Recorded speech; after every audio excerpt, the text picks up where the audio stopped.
Hi, you guys. I hope you're doing well today. I look forward to seeing you again tomorrow and telling you all about my wedding weekend.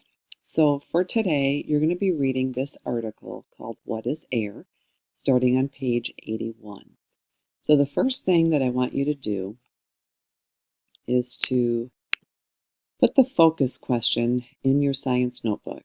So, pause the video, go to your first available page in your science notebook, and write the question, what is air, at the top.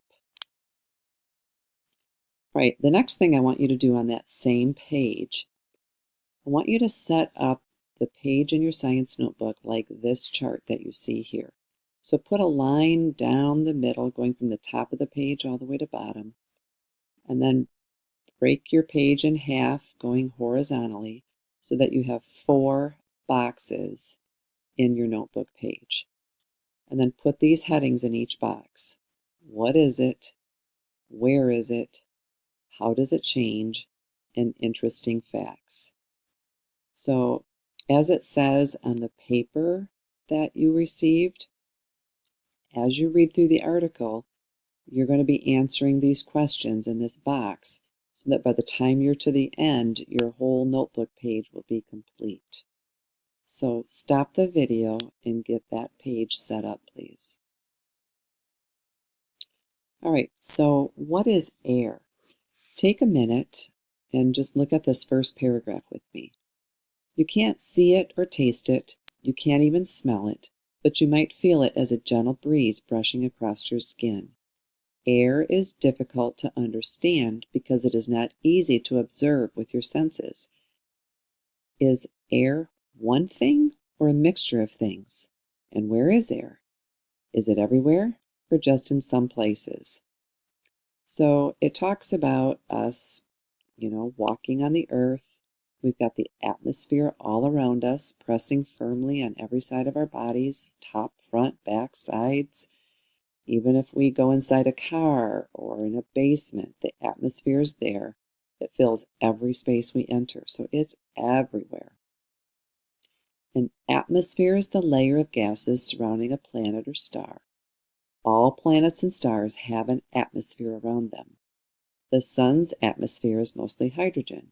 Mars has a thin atmosphere of carbon dioxide with a bit of nitrogen and a trace of water vapor. Mercury has almost no atmosphere at all. Each planet is surrounded by its own mixture of gases. All right, now look with me on page 82. Notice we have a view from space looking down through the Earth's atmosphere. Pretty cool. Down here we have a table of all the permanent gases that we find in our atmosphere. So our air is made up of all of these gases. And that's what it's telling you right here, that Earth's atmosphere is made up of a mixture of gases we call air. So you might be able to fill in some of that chart in your notebook with some of the information you're seeing on this page. In addition to that, on the paper that you have, I want you to answer these 2 questions, and you're going to find the answers right here on page 82. So, copy this question. What is the most abundant gas in the air? And then, how do you know that? How do you know that's the most abundant gas? Where are you getting that information? So, stop the video. There's some parts of your chart that you can fill in, do that, and then also fill in this part of your paper. All right, go with me now to page 83. Oops, sorry about that. Notice that we've got some pictures of clouds here. Clouds are drops of liquid water condensed from water vapor in the air. We've got a chart here that talks about variable gases. Now, variable gases are things that change. These are variable gases you'll find in the air, but they're not always going to be in the same amounts. And notice that water vapor is the most abundant variable gas. Look at that. It makes up 25 hundredths, or that would be actually 25 hundredths of a percent of the atmosphere's mass. So it's not very much compared to the other gases. But the amount of water vapor in the atmosphere changes constantly. It moves between Earth's surface and the atmosphere through evaporation, condensation, and precipitation. You might have heard those words before. They're part of what we call the water cycle. So what I'd like you to do in this space on your paper from page 83, you're going to write the word evaporation and write what it is. Condensation, write what it is. Precipitation, write what it is. Now, if you're not sure what those words mean, look them up in your glossary in the back.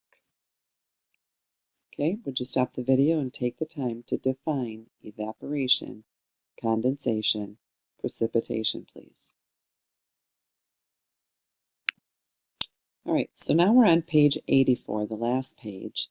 And this is talking about some more of those variable gases, carbon dioxide, and how that's important in photosynthesis. Remember that plants need the oxygen we breathe, and then they make food and oxygen for us to breathe and to use. So that's pretty nice. And then it talks about another variable gas called methane. So this paragraph right here is pretty interesting about methane gas. And then it again talks about ozone being a variable gas. Notice this picture that some methane gas comes from the digestive processes of cows. It also comes from coal mines, oil wells, and pipelines. So what I would like you to do in this box, there's a variable gas talked about, or a few of them on page 84. I want you to name at least 4 variable gases that we find in our air. Stop the video and take care of that, please. All right, finally, see if you can answer this question in your science notebook.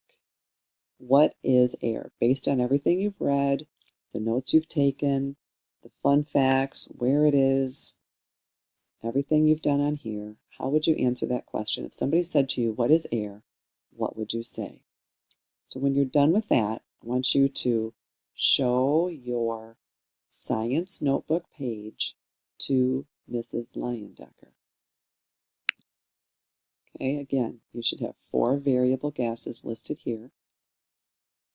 And then here is a sample of what you might have on your page.